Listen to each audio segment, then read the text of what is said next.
بعد فأعوذ بالله من الشيطان الرجيم ولتكملوا العدة ولتكبروا الله على ما هداكم ولعلكم تشكرون وعن أنس رضي الله عنه أنه قال فرض رسول الله صلى الله عليه وسلم زكاة الفطر طهرة للصيام طهرة للصائم عن اللغو والرفث وطعمة للمساكين أو كما قال صلى الله تعالى عليه وسلم آمنت بالله صدق الله مولانا العلي العظيم وصدق رسوله النبي الكريم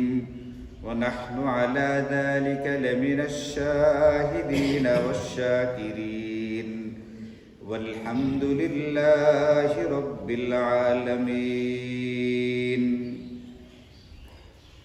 اللهم صل على محمد وعلى آل محمد كما صليت على إبراهيم وعلى آل إبراهيم إنك حميد مجيد اللهم بارك على محمد وعلى آل محمد كما باركت على إبراهيم وعلى آل إبراهيم إنك حميد مجيد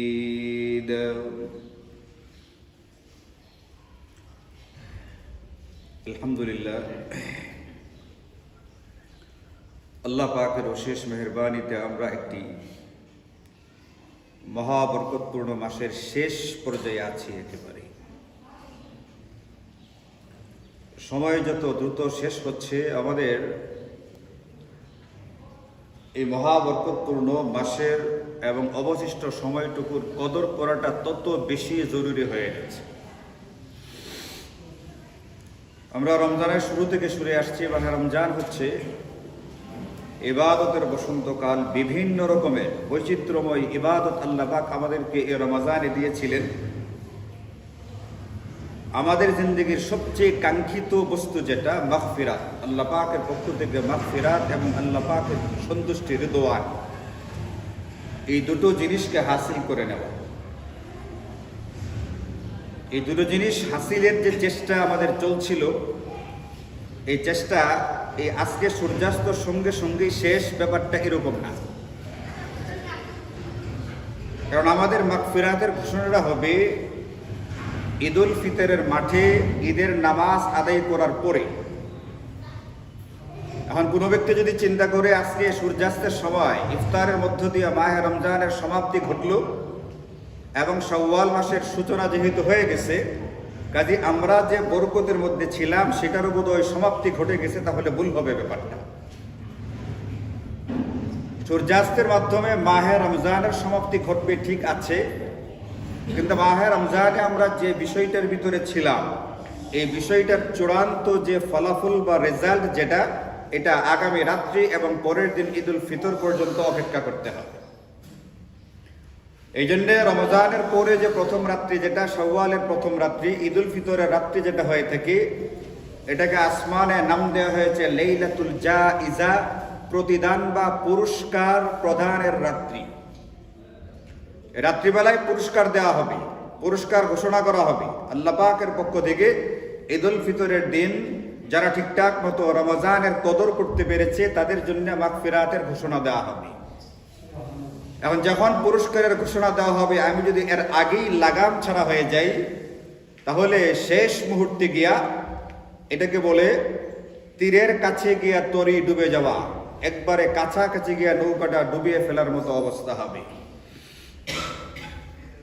ধরুন যে একজন ব্যক্তি বেশ কয়েকদিন পর্যন্ত একটা পুকুর পানি উঠাচ্ছিল, এটাকে সেচে পানিটাকে সরাইবার চেষ্টা করতেছিল, শেষ মুহূর্তে এখান থেকে সে মাছ ধরবে।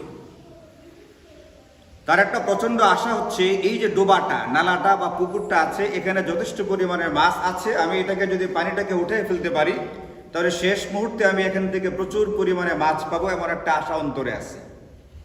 1 মাস পর্যন্ত পানি উঠাইলো, কখনো বালতি দিয়া, কখনো এটা দিয়া, কখনো সেটা দিয়া।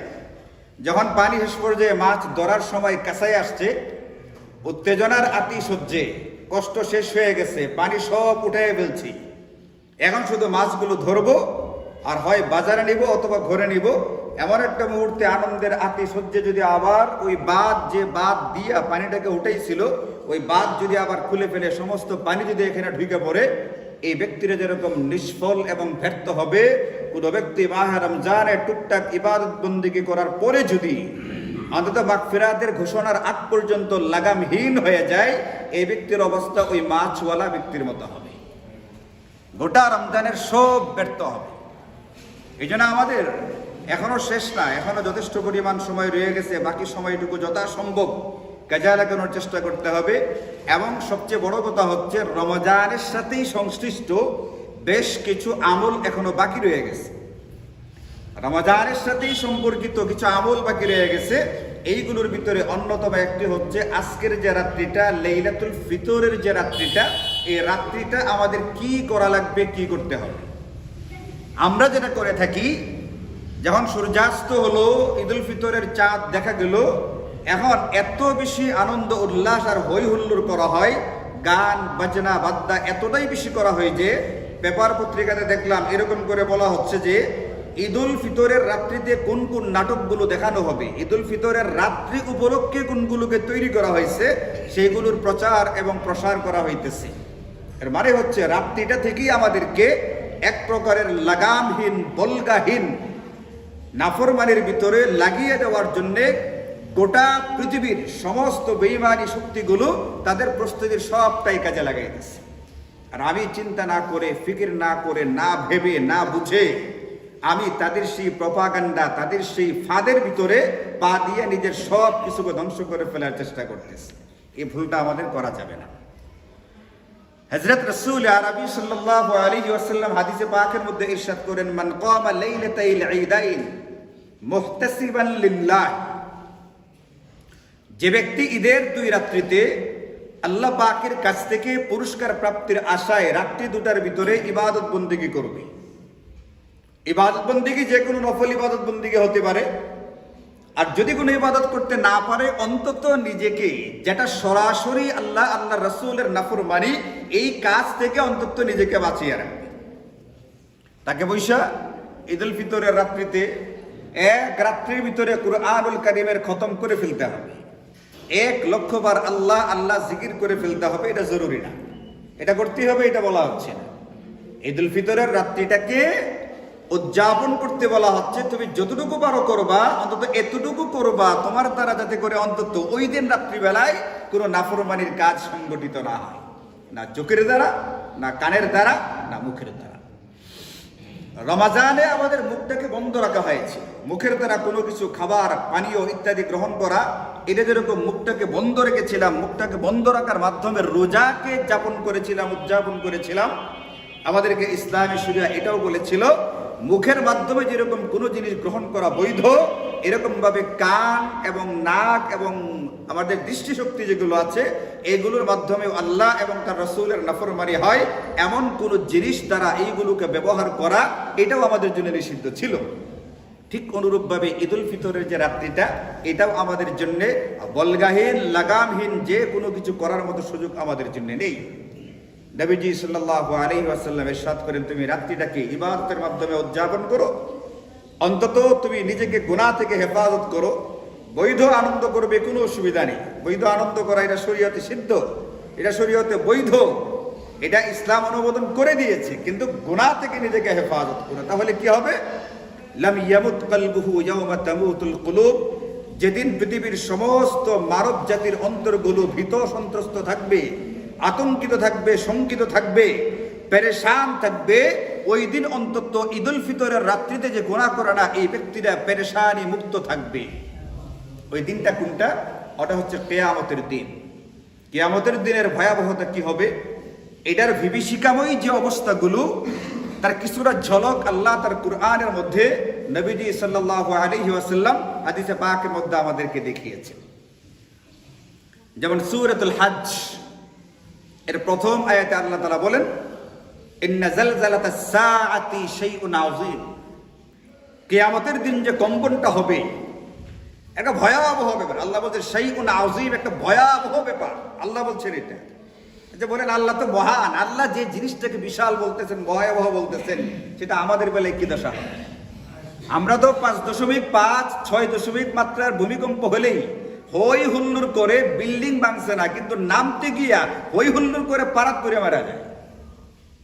তো যে জিনিসটাকে আল্লাহ বলছেন ভয়াবহ, কি অবস্থা হবে?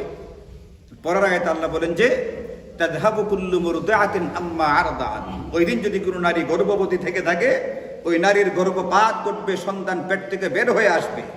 ওই দিন যে মা তার বাচ্চাকে দুধ পান করায়, বাচ্চাকে দুধ পান করাইতে হবে, এই ব্যাপারটা সে ভুলে যাবে ভয়াবহতার কারণে।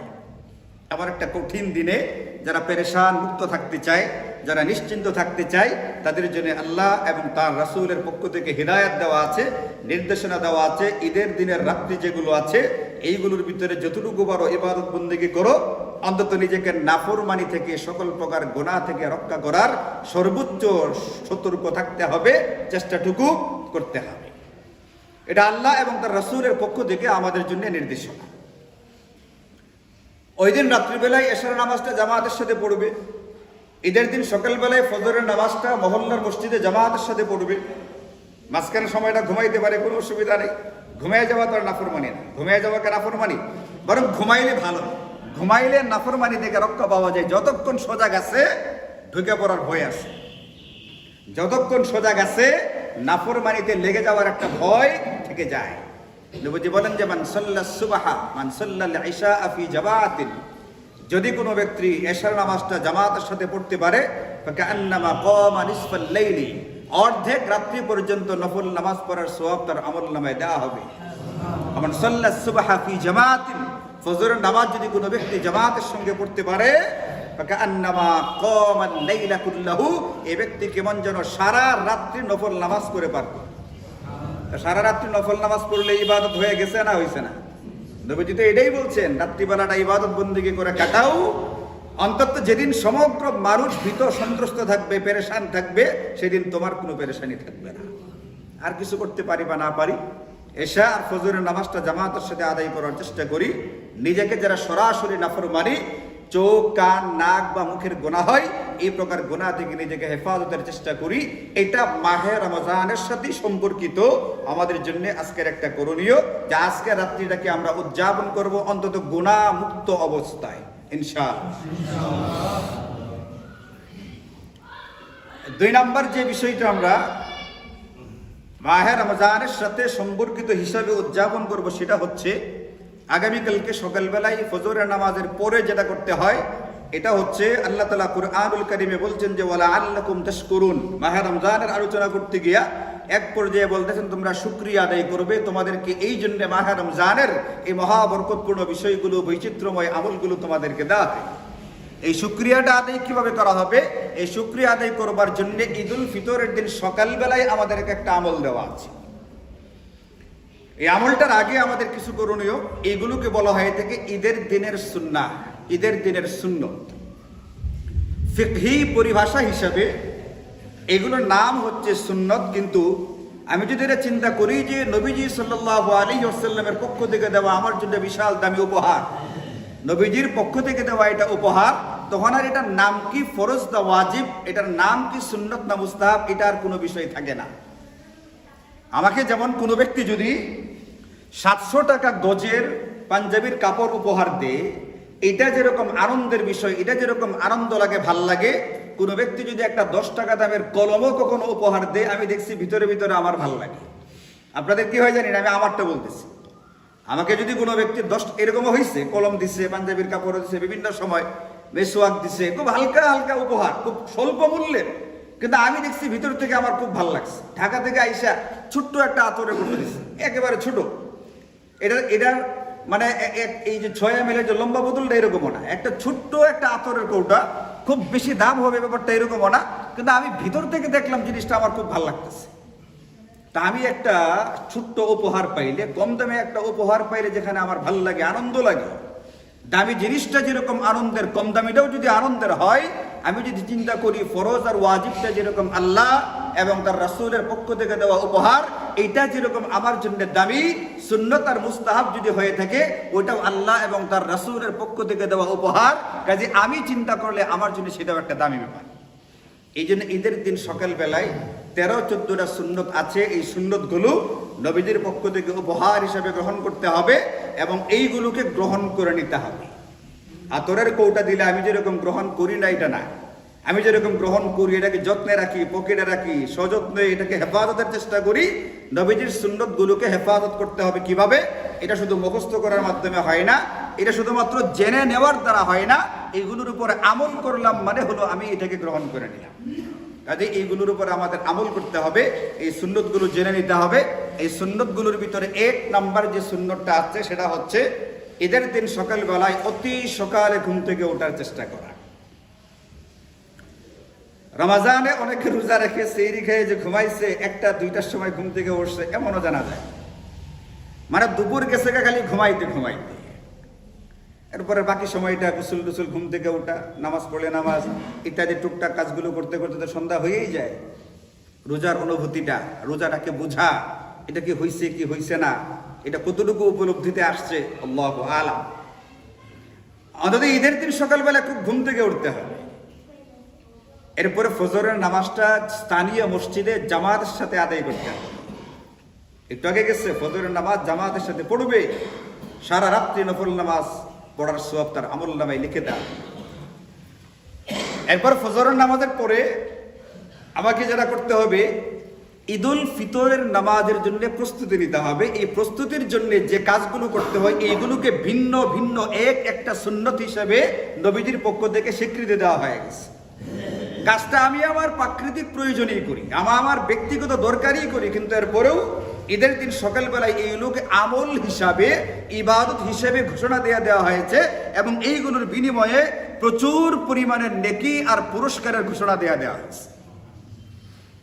যেমন 3 নাম্বার সুন্নত হিসাবে বলে দেওয়া আছে, ঘুম থেকে উঠবার পরে ভালো করে মিসওয়াক করা। আচ্ছা, বলেন ঘুম থেকে ওঠার পরে ব্রাশ আমরা কে না করি? নিজের প্রয়োজনেই তো করি, নিজের দরকারই তো আমরা মুখটাকে পরিষ্কার করি, কিন্তু ওই দিন বলে দেওয়া আছে না, তুমি ব্রাশ করবা, তুমি মিসওয়াক করবা, মিসওয়াকের মাধ্যমে মুখটাকে পরিষ্কার করবা, এটা সুন্নতের নিয়তি করো, মুহতাসিবান লিল্লাহ, আল্লাহ পাকের পক্ষ থেকে সওয়াব পাওয়ার আশায় কাজটা করতে হবে। অভ্যাসবশত করলে হবে না, সচেতন ভাবে একটু গুরুত্ব দিয়ে জিনিসটাকে চিন্তা করতে হবে।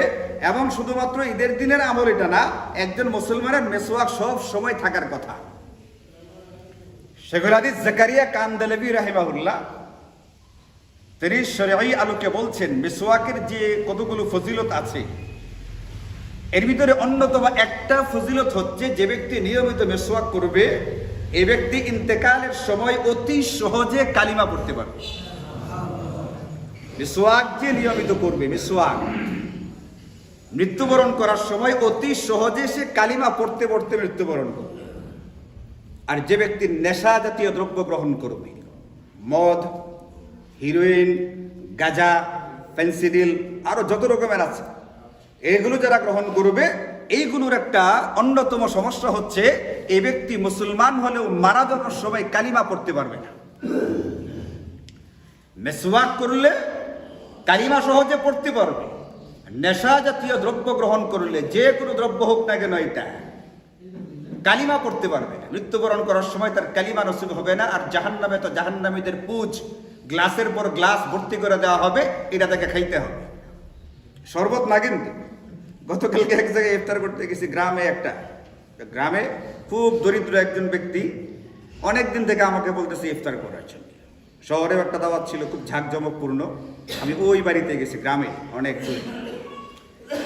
তার দাওয়া ইফতারের ভিতরে আইটেম তেমন কিছু ছিল না, গ্রামের ইফতার তো খুব সাদাসিধে ইফতার, কিন্তু তার ইফতারটার ভিতরে মহব্বত, ভক্তি, শ্রদ্ধা, আন্তরিকতা একেবারে শতভাগ পরিপূর্ণ ছিল, কোনো রকমের লৌকিকতা ছিল না। শহরে যেরকম অনেক সময় লৌকিকতায় পরিপূর্ণ থাকে, দেখানোর একটা ভাব পরিপূর্ণ থাকে, বিভিন্ন রকমের বৈচিত্র্যময় ইফতার থাকার পরেও এটার মধ্যে মনে হয় কি যেন নাই একটা শূন্যতা থাকে। একেবারে সাদা সাদা ইফতার করলাম, কিন্তু একবারে ভালোবাসায় ভক্তিতে এটা পরিপূর্ণ ছিল, একেবারে সাদা সিধা ইফতার, এই যত ধরে গেছে। এই যে মানুষগুলো এই যে কাজগুলো করতেছে, ইফতার করাইতেছে বা আমরা ইফতার করতেছি, বিভিন্ন রকমের আমল ইবাদত বন্দেগী হচ্ছে, এগুলোর মাধ্যমে দেখেন একজন মুসলমান মুসলমানিত্ব প্রকাশ করবে। কিন্তু একজন মুসলমান ইফতার করতে গিয়ে দেখলাম যে এক ব্যক্তি আমাদেরকে শরবত দিচ্ছে গ্লাসে করে, আর এই ব্যক্তি শরবত নিয়ে বসছে একটা মগে করে, মগ, গ্লাসের পর গ্লাস শরবত খাইতেছে বলতেছে আহ কি শান্তি যে পাইতেছি, মনে হইতেছে রোটা নতুন করে ফিরে আসতেছে। আমি চিন্তা করলি মানুষটা এই বছর রোজা করলে তো কষ্ট হয়েছে না, না ছোট ছোট দিন গেছে, কালকে দিনটাও ঠান্ডা ছিল, এই লোকের এত ভালো লাগতেছে শরবত। এই লোক যেরকম গ্লাসের পর গ্লাস শরবত খাইছে, যারা কোনো না কোনোভাবে কোনো ধরনের নেশা জাতীয় দ্রব্য গ্রহণ করে, কোনো না কোনো ব্যাখ্যায় কোনো না কোনোভাবে এটাকে খুঁজে নেওয়ার চেষ্টা করে, এদেরকে জাহান্নামীদেরকে আগুনে পোড়ানো হবে, পোড়াই থেকে জাহান্নামীদের রক্ত পুজ বের হয়ে আসবে, এইগুলো গ্লাসের পর গ্লাস খাইতে তাকে বাধ্য করা হবে। এই জন্য এটার বিধানটা কি, এটা খাইলে সর্বোচ্চ গুণাটা কি হবে, এত ব্যাখ্যাটাকে যাওয়ার দরকারই নেই। সবচেয়ে ভয়ঙ্কর ব্যাখ্যা হচ্ছে মৃত্যুবরণ করার সময় কালিমা পড়তে পারবে না। আর কোনো মাসালা দরকার আছে? এটাতে ছাড়তে হবে, নেশা জাতীয় দ্রব্য ছেড়ে দিতে হবে, এটার জন্য আর কোনো ব্যাখ্যার কি দরকার আছে? এটার বিধানটা কি, এটা গুণাটা কি হারাম নাকি সগীরা গুনাহ না কবিরা গুনাহ, এটাকে কোনো দরকার আছে? এটা দরকারই। এই জন্য মেরে ভাইও, ঈদের দিন সকালবেলার গুরুত্বপূর্ণ একটা সুন্নত মিসওয়াক করা খালি ঈদের দিনের না, এটা আমার জিন্দগির সব সময়ের অভ্যাস হিসেবে নিতে হবে। মৃত্যুবরণ করার সময় সহজে কালিমাটা পড়বার নিয়তে মিসওয়াক করার পরে আমাদের 4 নাম্বার সুন্নাহ হচ্ছে ঈদের দিন সকালবেলায় গোসল করতে হবে। ঈদের দিন সকালবেলায় গোসল, তো গোসলটা আমরা অন্যদিন করি, ঈদের দিনেরটা ঈদের নামাজের আগে গোসলটা করে ফেলা চাই, এটাও একটা ঈদের দিনের গুরুত্বপূর্ণ সুন্নাহ। এরপরে আমার যে পোশাকগুলো আছে, আমার পোশাকগুলোর ভিতরে সেটা একটু ধোয়া আছে, ইস্ত্রি করা আছে, মোটামুটি পরিষ্কার পরিচ্ছন্ন আছে, ভালো পোশাক যেটা, ওটাকে আমি পরিধান করব, এটাও একটা গুরুত্বপূর্ণ সুন্নাহ। এমনিতে আমি যে কোনো একটা অনুষ্ঠানে গেলে কিন্তু আমি একটা উত্তম পোশাক এমনিতেই পরিধান করার চেষ্টা করি, কিন্তু ঈদের দিন আল্লাহর রাসূল বলছে তুমি তোমার উত্তম পোশাকটা পরিধান করো। এটার মধ্যে নতুন পোশাক হলেও কোনো অসুবিধা নাই, নতুনটা যদি ভালো হয়ে থাকে, পবিত্র হয়ে থাকে, এটাও করতে পারেন। কথা হলো পোশাকটা যেন একটা উত্তম পোশাক হয়, এটাও একটা গুরুত্বপূর্ণ সুন্নাহ। এরপরে আরেকটা সুন্নত আমাদেরকে দেওয়া হয়েছে ঈদের দিনের বেলায়, বৈধ সুগন্ধি ব্যবহার করা। আতর ইত্যাদি যে সুগন্ধগুলো আছে, এগুলো যাতে আবার খুব বেশি করা না হয়, অন্যদের কষ্টের কারণ হয়ে যায়, মাথা ঘুরতে থাকে, হাঁচি আসতে থাকে, অনেকের আবার এগুলোতে অ্যালার্জিতে আছে, যাতে সহনীয় পর্যায়ের হয়, মিষ্টি খুব হালকা আতরের আপনি সুগন্ধি ব্যবহার করতে পারেন, এটা একটা গুরুত্বপূর্ণ সুন্নাহ।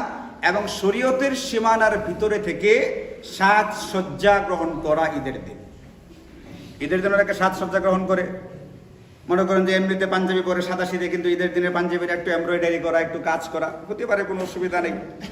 এরকম ভাবে যদি সে একটু চায় যে এই দিন একটু আভা কাভা পরবো, সৌদি আরবে পরে না বোরকার মতো একটা জিনিস, সে যদি এই দিন পরিধান করতে চায় সাজসজ্জা হিসেবে, এই জন্য বলছি বৈধ সাজসজ্জা। অনেক ঈদের দিন হুজুর সাজসজ্জা করতে বলছেন, এই জন্য হাতে ব্রেসলেটের নামে চুরি করে ফেলছে, এই বৈধতার কথা পুরুষদের জন্য বলা হয়নি। আপনি যদি মনে করেন যে গলায় একটা স্বর্ণের চেইন করে ফেলে ছেলে হিসাবে, এটা আবার শরীয়তে বৈধ না, একবারে ভয়ঙ্কর রকমের গুনাহ এটা আবার করা যাবে না। বৈধ সাজসজ্জা গ্রহণ করা, এটা হচ্ছে ঈদের দিনের একটা গুরুত্বপূর্ণ সুন্নাহ। এখন পর্যন্ত যে কয়েকটা সুন্নত বললাম, এর ভিতরে একটি হচ্ছে মিসওয়াক করা, একটি হচ্ছে গোসল করা, একটা হচ্ছে সাজসজ্জা বৈধ যেটা সেটা গ্রহণ করা, এবং বৈধ সুগন্ধি ব্যবহার করা। এগুলোর মূল মাকসাদটা, মূল হ্যাকপটটা কি, পিছনের কারণ থেকে কেন এটা দেওয়া হইলো, এটা বলে দেওয়া আছে, যাতে করে তোমার দ্বারা অনিচ্ছাকৃত ভাবেও অন্য কোনো মুসলমান কষ্ট না পায়। আমি মুখ মিসওয়াক করলাম না, মুখ থেকে হু হু করে দুর্গন্ধ বের হচ্ছে, আমি গোসল করলাম না, বগল থেকে দুর্গন্ধ বের হচ্ছে, ময়লা কাপড় চোপড় পরে মসজিদে আসলাম, আবার পাশের 2 ব্যক্তির কষ্ট হচ্ছে, এটা অনিচ্ছাকৃত কষ্ট তোমার দ্বারা যারা হচ্ছে, এইটাও যাতে কোনোভাবে কোনো মুসলমানের না হয়, এই জন্য শরীয়তে এই বিধানটা আমাদেরকে দিছে। এখন আপনি বলেন, কোনো ব্যক্তি যদি ইচ্ছাকৃতভাবে অন্যের কষ্ট দিতে চায়, একে মুসলমানের কাতারের মধ্যে পড়বে? মুসলমানের কাতারের মধ্যে পড়বে না। 2জন ব্যক্তি লড়াই করতে করতে মারা গেছে, 2জন মুসলমান লড়াই করতে করতে মারা গেছেন। এখন নবীজি বলেন যে ফাল কাতিলু ওয়াল মাকতুলু ফিন্নার, এই দুইটা জাহান্নামী হবে। সাহাবায়ে কেরাম জিজ্ঞেস করেন, হুজুর যেটা মারা গেছে, যে মেরেছে, কাতিল যে, সে তো জাহান্নামী। বুঝলাম যে একজন মুসলমানকে আঘাত করেছে এই জন্য সে জাহান্নামী, কিন্তু যে ব্যক্তি মারা গেছে সে তো মারতে পারে নাই, তাহলে সেই ব্যক্তি কেন জাহান্নামে যাবে? ইমাম নববী এই হাদিস নিয়তের অধ্যায়ে আনছেন, এটা দেখাইছেন, এই কথাটা প্রমাণ করেছেন। এই কথাটা, যে ব্যক্তি মারা গেছে তার শক্তিতে কুলাই নাই, তার ক্ষমতাতে কুলাই নাই, এই মুহূর্তে ক্ষমতাই নাই, এই জন্য আঘাত করতে পারে নাই। ক্ষমতায় থাকলে সে আঘাত করতো, এই নিয়তটা তার ছিল। এই নিয়ত থাকবার কারণে সেও একজন হত্যাকারী হিসাবে হাসরের ময়দানে উত্থিত হবে। কারণ কেউ যদি নিয়ত করে, আরেকবার যদি সুযোগ পায়, আরেকবার যদি ক্ষমতা পায়, আরেকবার যদি ক্ষমতায় পাই যাইতে পারে, এটা করব, ওটা করব, সেটা করব, দেখে নিব, তো এই লোক কোন কাতারে পড়বে? মনে করেন নিয়ত করছে, ক্ষমতা পাইলে, সুযোগ পাইলে সে এটা করবে, সেটা করবে, অমুকরে দেখে নেব, তমুকরে দেখে নেব। কারণ ক্ষমতা পাওয়ার আগে ধরেন এই ব্যক্তি মারা গেছে, তো এই ব্যক্তিকে মার্ডার করে মারা গেছে না আগেই মারা গেছে? কিন্তু আমল নামায় কি নিয়ে মারা গেছে সে? আমল নামায় ওই হাদিসের ভিত্তিতে কি নিয়ে মারা গেছে সে? এই জন্য কথা বলতে হয় হুশ করে, ভাবতে হয় হুশ করে, কার সামনে কি কথা বলা হচ্ছে একটু আন্দাজ রাখতে হয়। নিজেকে একবার অসীম শক্তির অধিকারী কখনোই মনে করতে নাই, এটা মূর্খতা ছাড়া, জাহালত ছাড়া আর কিছুই না। অসীম শক্তির অধিকারী একমাত্র কে? ইন্নাল্লাহা আলা কুল্লি শাইইন কাদির। আমাদের সামনে কি দৃষ্টান্ত আছে না নাই? অসীম শক্তিওয়ালারা নিশ্চিহ্ন হয়ে গেছে, পায়ের তলে মাটি নাই। এরপরে আমি এখনো এই অহংকারী আর দম্ভের উক্তিগুলো কোন সাহসে কিভাবে করি? হুশ নাই, মাটির নিচে যে মাটি নাই, পায়ের নিচে যে মাটি নাই, এই হুশও তার নাই। তার যে হুশ নাই, সেই হুশটাও তার নাই। সে যে বেহুশ, এটারও কি নেই? এটারও কোনো হুশ নেই। ইসলাম বলছে তুমি এমন কোনো কাজ করবে না যাতে করে অনিচ্ছাকৃত ভাবে কোনো মুসলমান তোমার দ্বারা কষ্ট পায়। এই জন্য মিসওয়াক করো, গোসল করো, সাজসজ্জা গ্রহণ করো, বৈধ কোনো আতর ব্যবহার করো। আর সেখানে ইচ্ছাকৃত ভাবে অন্যকে কষ্ট দেওয়ার ফিকির করে হুশ রাখা চাই। ঈদের দিনের গুরুত্বপূর্ণ আরেকটা সুন্নত হচ্ছে ঈদের নামাজটা ঈদগাহে পড়া। ঈদের নামাজ পড়া হবে হয় ঈদগাহে, নয়তো উন্মুক্ত কোনো খোলা মাঠে, যাতে সবাই দেখতে পারে। মুজাহারা বলে এটাকে, দেখবে সবাই। এটা সব সময় ঘরের ভিতরে এসির মধ্যে নামাজ পড়বে, সেটা ঠিক আছে। 5 ওয়াক্ত নামাজ পড়া যেতে পারে, 5 ওয়াক্ত নামাজের জন্য মসজিদে দেওয়া আছে, কিন্তু ঈদের নামাজ ঈদগাহে পড়া এটা একটা গুরুত্বপূর্ণ সুন্নাহ। আর ঈদের নামাজ পড়তে গিয়ে যেটা করতে হবে আমাদেরকে, ঈদের দিন সকাল সকাল ঈদগাহে চলে যাওয়ার চেষ্টা করতে হবে। দেরি করা যাবে না, খুতবাটা হোক, এরপরে কোনো ক্রমে গিয়া নামাজটা না। ঈদের মধ্যে তো খুতবা আমার নামাজের পড়ে, ওই খুতবার চিন্তা করলে নামাজই পাবে না। আর ঈদের দিন তো খুতবার চিন্তা করলে নামাজ পাবে, ঈদের খুতবা তো নামাজের পড়ে। এই জন্য আবার নামাজের চিন্তায় যেতে হবে। এই জন্য শরীয়তের একটা সুন্নত হচ্ছে ঈদগাহে আগে আগে যাও। এখন ঈদুল ফিতরের নামাজটা যেটা, এটা যদি ঈদুল ফিতর হয়ে থাকে, ঈদের নামাজ যেটা, তাহলে এই দিন আবার সকালবেলার একটা গুরুত্বপূর্ণ সুন্নত হচ্ছে এটা, মিষ্টি জাতীয় কোনো দ্রব্য কিছু একটা মুখে দিয়া তারপরে দেবে। এটা খেজুর হতে পারে, মিষ্টি জাতীয় যে কোনো জিনিস হতে পারে, ফিন্ডি হতে পারে, পায়েস হতে পারে, সেমাই হতে পারে, একটা কিছু হলেই হলো। যদি খেজুর থেকে খেজুর দিয়ে খেতে পারেন আপনি, একটা মিষ্টি জাতীয় কোনো কিছু খেয়ে তারপরে ঈদগাহের দিকে রওনা হওয়া। ঈদগাহে পৌঁছার পূর্বে আপনার সাদাকাতুল ফিতর যদি বাকি থেকে থাকে, এটাকে অবশ্যই আদায় করে দেওয়ার চেষ্টা করেন। সাদাকাতুল ফিতর সম্পর্কে রমজান আলোচনা করেছি, এখন তো সময় শেষ, আলোচনার সুযোগ নেই। কাদের উপরে এটা ওয়াজিব হয়? মূলত এটা ওয়াজিব হয় ঈদের দিন সকালবেলায়। যে ব্যক্তির কাছে এই বছরের হিসাব অনুযায়ী 2,30,000 টাকার অতিরিক্ত সম্পদ আছে, এই ব্যক্তির উপরে ফিতরা ওয়াজিব হয়ে গেছে। এখন ধরেন রমজানে একজন ব্যক্তি দরিদ্র ছিল, অতি দরিদ্র মনে করে ধনী ব্যক্তিরা তারা প্রচুর পরিমাণে দান খয়রাত করছে। মনে করেন যে 25 জন ব্যক্তি তারা 10,000 টাকা করে দান করছে, আর এই ব্যক্তি কত টাকার মালিক হচ্ছে? তাহলে ঈদের দিন এই ফকিরের উপর ফিতরা ওয়াজিব হয়ে গেছে। ফিতরা মূলত ওয়াজিব হয় ঈদের দিন সকালবেলায়, বুঝছেন? মূলত এটা ওয়াজিব কোন দিন হয়? ঈদের দিন সকালবেলায় এটা ওয়াজিব হয়। এই জন্যে যদি কোনো ব্যক্তি ফিতরা আদায় না করে থাকেন, অবশ্যই ঈদের নামাজের আগে ফিতরাকে আদায় করে ফেলতে হবে। এটা গুরুত্বপূর্ণ একটা সুন্নত ঈদের দিনের। ঈদের দিনের আর একটা গুরুত্বপূর্ণ সুন্নাহ হচ্ছে এটা, আল্লাহ কুরআনে বলছেন ওয়ালিতুকাব্বিরুল্লাহ, আল্লাহ পাকের বড়ত্বের ঘোষণা দিবা অনুচ্চ আওয়াজে। ঈদুল ফিতরের দিন গুনগুন করে আওয়াজে তোমরা এটা করবা, তাকবীর বলবা, আল্লাহু আকবার, আল্লাহু আকবার, লা ইলাহা ইল্লাল্লাহু, আল্লাহু আকবার, আল্লাহু আকবার, ওয়ালিল্লাহিল হামদ। এটা একটা ঈদের দিনের গুরুত্বপূর্ণ আমল, যেটা আল্লাহ কুরআনুল কারীমে বলছেন। এই জন্য এটাকে যেরকম ভাবে ব্যক্তিগত পর্যায়ে বলবার জন্য উৎসাহিত করা আছে, এটা কোনো কোনো ক্ষেত্রে একবারে অপরিহার্য করে দেওয়া আছে। যেমন ধরেন, ঈদুল ফিতরের নামাজের ভিতরে অতিরিক্ত 6টা তাকবীর ওয়াজিব করে দেওয়া আছে। দেখছেন না আপনারা, ঈদুল ফিতরে অতিরিক্ত 3টা তাকবীর দিতে হয়, আল্লাহু আকবার আল্লাহু আকবার, এটা ওয়াজিব করে দেওয়া হয়েছে। আচ্ছা, আর কেউ যদি কোনোভাবেই না পড়ে, অন্তত ঈদের নামাজে অতিরিক্ত 6 বার হলেও অন্তত কি বলুক সে, আল্লাহু আকবার, এটা বলুক যে আল্লাহ সবচেয়ে বড়, আল্লাহ সবচেয়ে বড় ক্ষমতার অধিকারী। এরকম ভাবে খতিব সাহেবদেরকে বলে দেওয়া আছে, ঈদুল ফিতরে যে খুতবাটা হবে, খুতবার ভিতরে বেশি বেশি পরিমাণে আল্লাহু আকবার বলতে হবে, বেশি বেশি পরিমাণে তাকবীর দিতে হবে। এই জন্য দেখবেন ঈদুল ফিতরের খুতবার ভিতরে খতিব সাহেবরা কিন্তু তাকবীরটা বেশি বেশি বলে, আল্লাহু আকবার লা ইলাহা ইল্লাল্লাহু আল্লাহু আকবার ওয়ালিল্লাহিল হামদ। এই জন্য তাকবীর ওই দিন বেশি বেশি বলা চাই। এটা সম্পর্কে উলামায়ে কেরাম বলছেন যে এটা ঈদের রাত্র যখন শুরু হয়, মানে আজকে সূর্যাস্ত থেকেই তাকবীর বেশি বেশি পড়া চাই, একবার ঈদের নামাজের আগ পর্যন্ত। এই আমলটা আমাদের উপর একটা গুরুত্বপূর্ণ আমল। আল্লাহ বলছেন ওয়ালি তুকাব্বিরুল্লাহ, তাকবীর বেশি বেশি বল। এই জন্য আজকে সন্ধ্যার পর থেকে আমাদের যে বিষয়গুলো পড়া হবে ঈদুল ফিতরের নামাজের আগ পর্যন্ত, তাকবীরটা ইনশাআল্লাহ বেশি বেশি পড়বেন আপনারা, আল্লাহু আকবার। শুধু এই তাকবীরটা আজকে বেশি বেশি পড়া হবে, আল্লাহু আকবার, এতটুকু পড়া যাবে না ইনশাআল্লাহ। এই ব্যক্তিরা যদি, কোনো ব্যক্তি যদি আল্লাহু আকবার বেশি বেশি বলতে পারে, তার দিলের ভিতরে আল্লাহ পাকের বরত্ব যদি ঢুকাইতে পারে, তাহলে আমি কিছু হইলে কিছু করে ফেলবো, এই ভাবটাই কেটে যাবে ইনশাআল্লাহ। এই আমি ভাবটা কি হয়ে যাবে ইনশাআল্লাহ কেটে যাবে। এটা কাটানো দরকার না দরকার না? মারাত্মক রোগ, একটা ভয়ঙ্কর রকমের আত্মার রোগ এটা, আমি এটা। এই জন্য তাকবীর বেশি বেশি বলা, এটা ঈদের দিনের গুরুত্বপূর্ণ সুন্নাহ ইনশাআল্লাহ। ঈদের নামাজে যাওয়ার পরে, নামাজ আদায় করে আপনি যখন বাড়ির দিকে ফিরবেন, তখন এক রাস্তা দিয়ে যাওয়া, আরেক রাস্তা দিয়ে ফেরা, যদি সম্ভব হয় অন্য একটা রাস্তা যদি আপনার বাড়িতে আসার থাকে, আপনি অন্য রাস্তা দিয়ে ফিরবেন। এবং ঈদুল ফিতরে যাওয়ার সময় আপনি পায়ে হাইটে হাইটে যাবেন। আমরা আশেপাশে যদি কোনো ঈদগাহে নামাজ পড়ে ইনশাআল্লাহ পায়ে হাইটে যাওয়ার চেষ্টা করব। তাকবীরটা বলতে বলতে যাব, গল্প করতে করতে না। পরে ঈদুল ফিতর পরে আসার সময় গল্প করতে করতে আসবো ইনশাআল্লাহ।